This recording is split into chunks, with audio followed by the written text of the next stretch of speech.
Hello, and we are about to read Chapter 9 of Becoming Naomi Leon by Pam Munoz Ryan.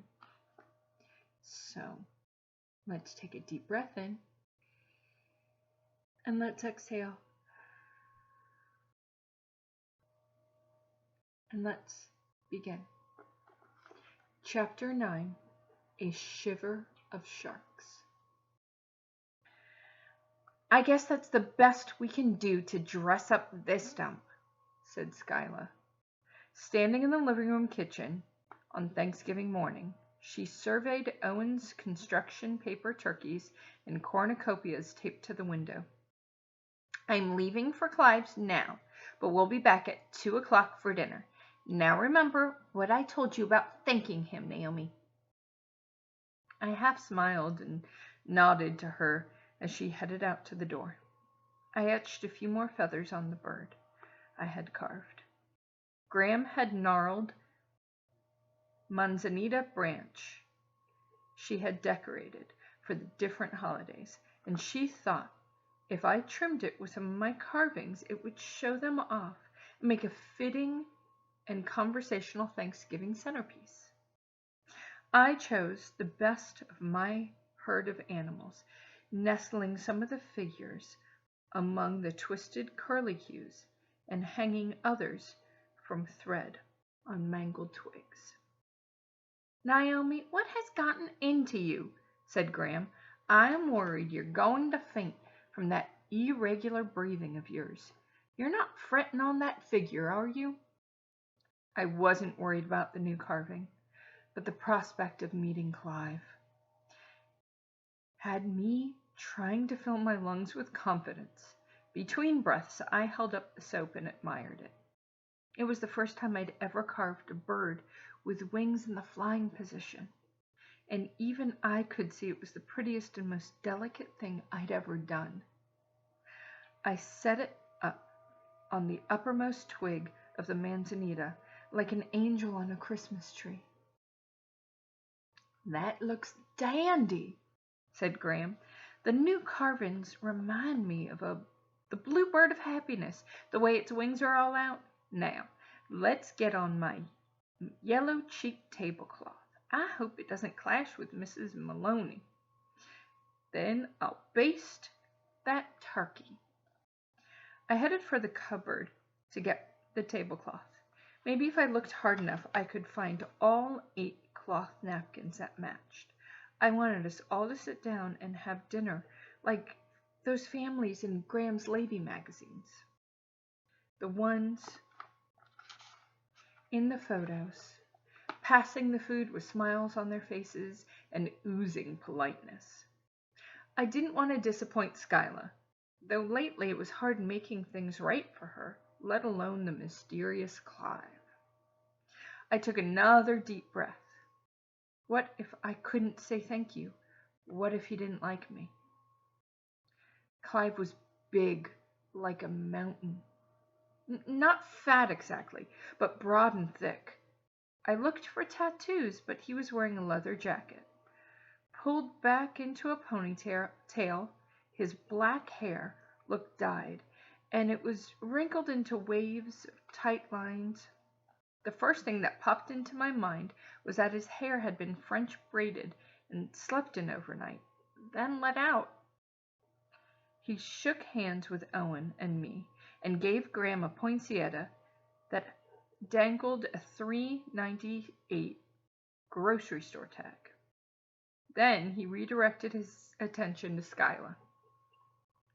Keeping his arm around her waist, he reached up and patted her hair, which wasn't raven brown anymore. A few nights ago, she had bought a box of pumpkin spice hair color at the pharmacy and did a makeover. She had also found a lipstick called Pumpkin Pie that was a dead-on match. Mrs. Maloney arrived, toting her lime green gelatin salad with little marshmallows. She wore her pink-cheeked checked robe, but in honor of the occasion, she had added a rhinestone turkey pin near the top button. Fabiola and Bernardo came with pots of stuffing, mashed potatoes, and Fabiola's specialty, cranberry sauce with jalapeno peppers. Lulu took one look at Clive and started barking. We all knew she'd settled down, but Clive backed away from her, and the more he backed away, the more Lulu inched forwards. Get that dog away from me. I don't like dogs. Scylla, you know how I feel about dogs. Clive has issues with dogs, explained Scylla. Graham walked over, picked up Lulu, and said, Why, this dog wouldn't bite a biscuit. Bernardo took Lulu from Graham and walked her back to their house. We could hear Lulu's whining all the way through the grove. After Bernardo came back and the food was situated, we all sat down at the patio table and Mrs. Maloney's borrowed card table, which we had pushed together and covered with Graham's tablecloth. Mrs. Maloney said grace and ended with, And I am thankful for my neighbors, who always take such good care of me, and for this beautiful weather which allows us to sit outside on Thanksgiving Day while others are freezing in some parts of the country. Amen. Please eat while the food is hot, said Graham, passing the candied yams. As the food circled the table, Clive picked up the bluebird from the manzanita branch and said, Is this soap? Naomi carved it herself, said Graham. It's a hobby of hers. We think she has a natural gift. Their father was obsessed with carving, said Scylla, patting Clive on the arm, and not in a good way. Every year, he left me for a week right before Christmas to go to some carving thing in Mexico. Imagine leaving a wife and kids at that time of year. La noche de los Rabanos, said Bernardo proudly. In Osaka.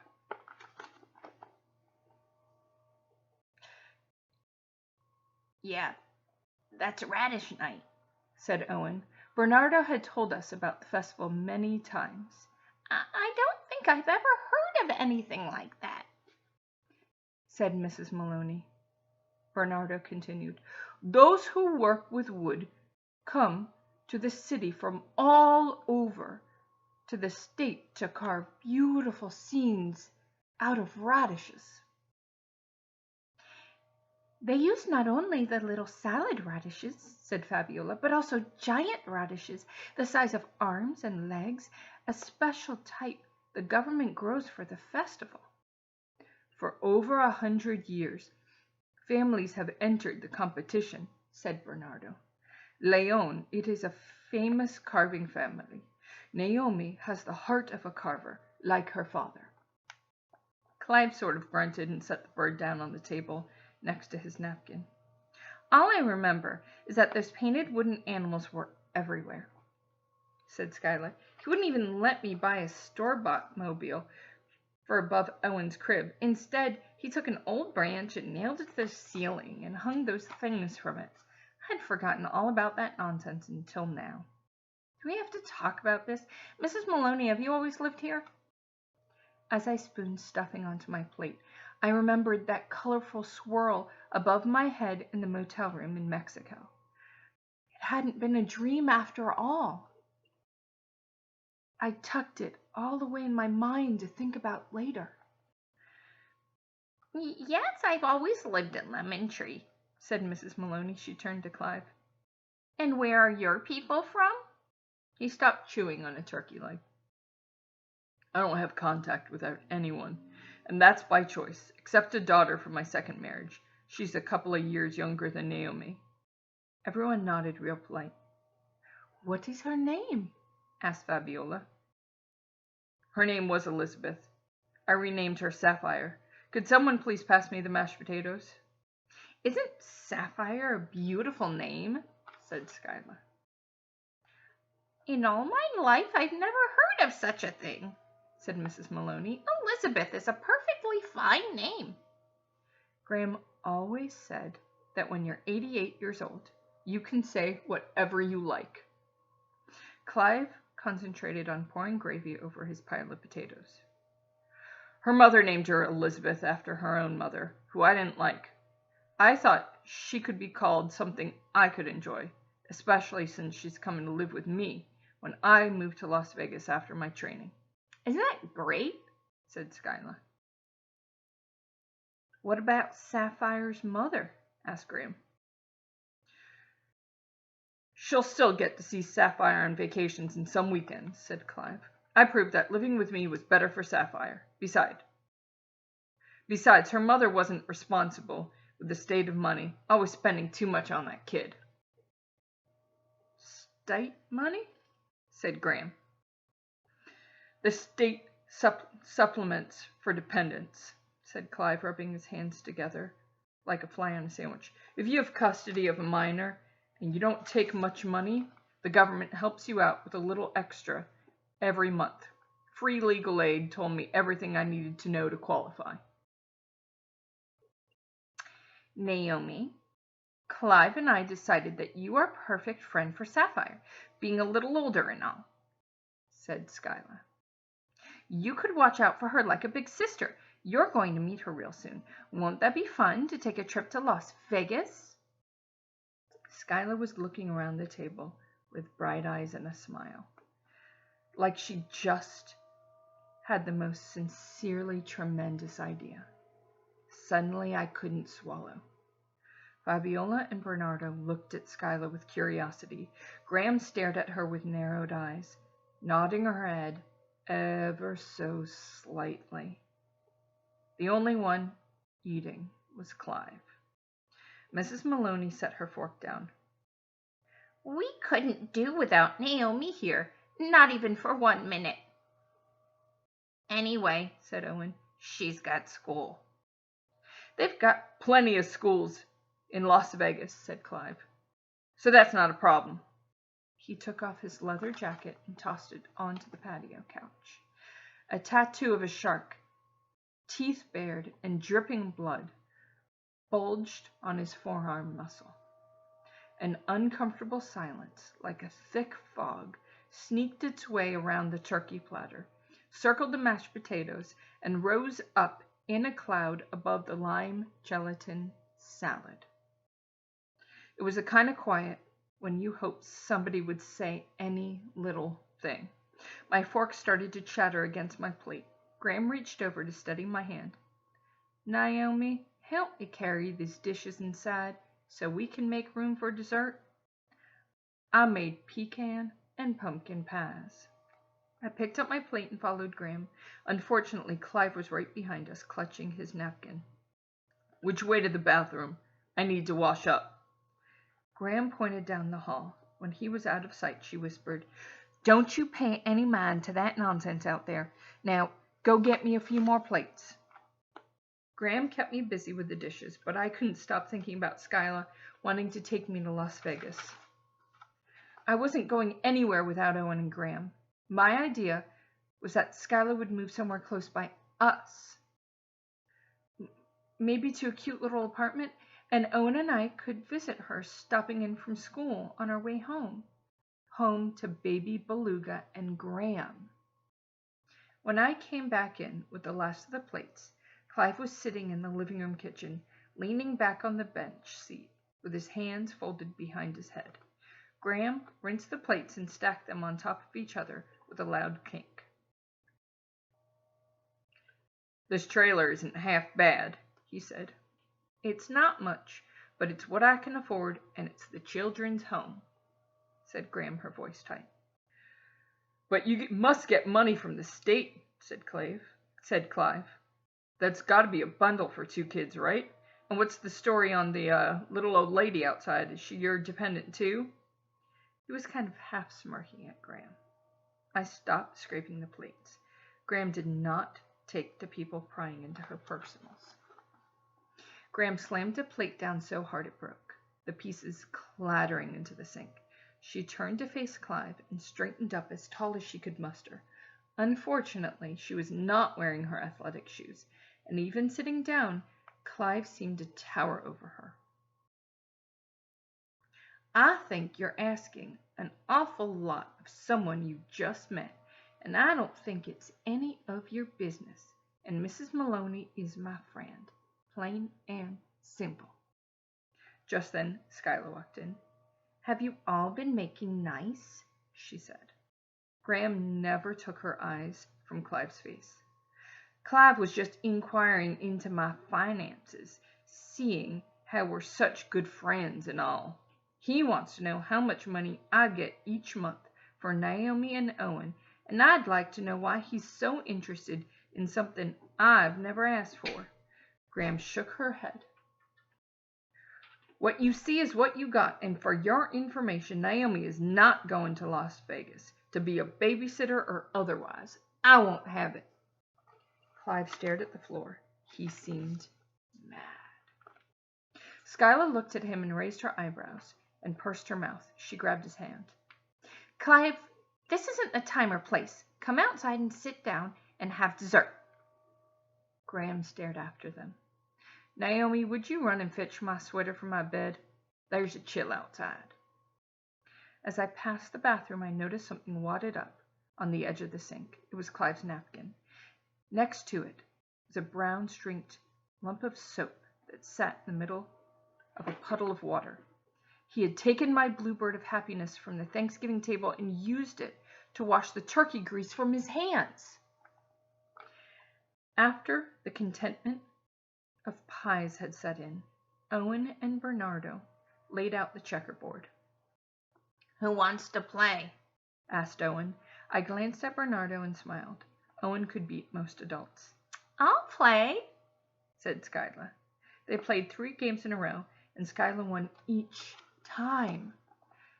After every game, she whooped and hollered and yelled, "I won!"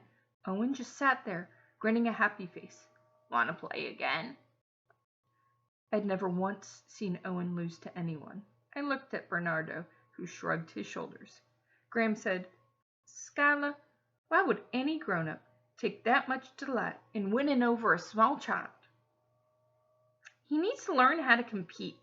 He needs to learn how to use his brain. Set him up again, Owen, and let's see you try even harder." "He couldn't get any smarter," said Graham. "Oh, I know," said Scylla, patting Owen on the head like he was a dog.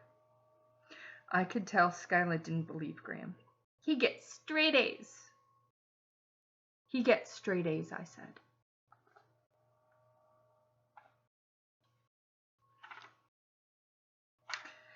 "Naomi, that's real sweet of you to stick up for your brother. I'm the same way with people, always trying to make them feel better. That's why you and me are 2 peas in a pod." "Did it ever occur to you, Scylla," said Graham, "that he could beat you any time and maybe that he's just trying to please you?" Scylla smiled. "I won fair and square. Right, Owen?" Owen looked at us, who knew better. "Sort of." The sweetness left Scylla's face and her eyes narrowed. "You mean you've been letting me win?" Owen's gigantic smile slipped into a guilty, sad-eyed face. "I don't like people making fun of me, Owen, so play like you mean it." Scylla quickly set up the board, and it took Owen a matter of minutes to win. She sat back and glared at Owen. "Just think how smart people would think you were if you didn't have that tape plastered all over your chest, and if you wore a lift in your shoe so you could walk even like everybody else. Wouldn't that give off a better impression?" Owen said, "I had a lift in my shoe once, but the doctors have to make it a taller one because I'm growing. It's coming next month, and then I'll be even, right, Graham?" His voice trailed off. Before Graham could answer, Clive said, "Hey, let me play, buddy. I love checkers." He signaled for Scylla to go sit on the couch. For a minute, I was grateful to him for getting Owen away from Scylla. Owen set up the board and beat Clive 3 games running. Clive looked up at Scylla. "This kid's an ace. I'd put a ton of money on him and have him play some dudes I know. We could make a fortune." "You bet on Owen?" said Graham. "Just for fun," Clive said, shrugging his shoulders. I get it, said Scylla. To look at him, you wouldn't think he's a brain in his body, or could beat anybody at anything, especially with him being crippled. Scylla, said Graham. Bernardo stood up and walked over to Owen. He quietly put the checkers on the board back in the box and took Owen's hand, leading him towards his house through the avocado trees. Mrs. Maloney turned to Scylla and said, "Shame on you." "All I'm saying," Scylla said, "is that he doesn't look smart, and that could work in Clive's favor. You know what I mean? Owen's not right physically, and he has his weird habits." "And you needed to point that out in front of him on Thanksgiving Day, in front of all these people," said Graham. "He still has doctor's appointments every 3 months to see what can be done for him. Another one in a week from today. Maybe you should consider coming along to see what this child is up against." Graham looked at Scylla and shook her head in disgust. "Mrs. Maloney, let me walk you home. It's almost 5 o'clock, and I know you'll be wanting to go to bed soon." Fabiola started folding up Mrs. Maloney's chairs. Graham told me, "Naomi, run over and get Lulu. I cooked the turkey giblets for her, and it wouldn't be Thanksgiving if she doesn't get to eat 'em. Clive, there's no need to leave on Lulu's account. She's usually a good, fair judge of character." Clive grabbed Scylla's hand, and they headed toward the car. Before I reached the grove, Scylla called out, "Naomi, aren't you forgetting something?" I felt my breath catch in my throat. I turned back and walked toward the Mustang, practicing the line I'd rehearsed.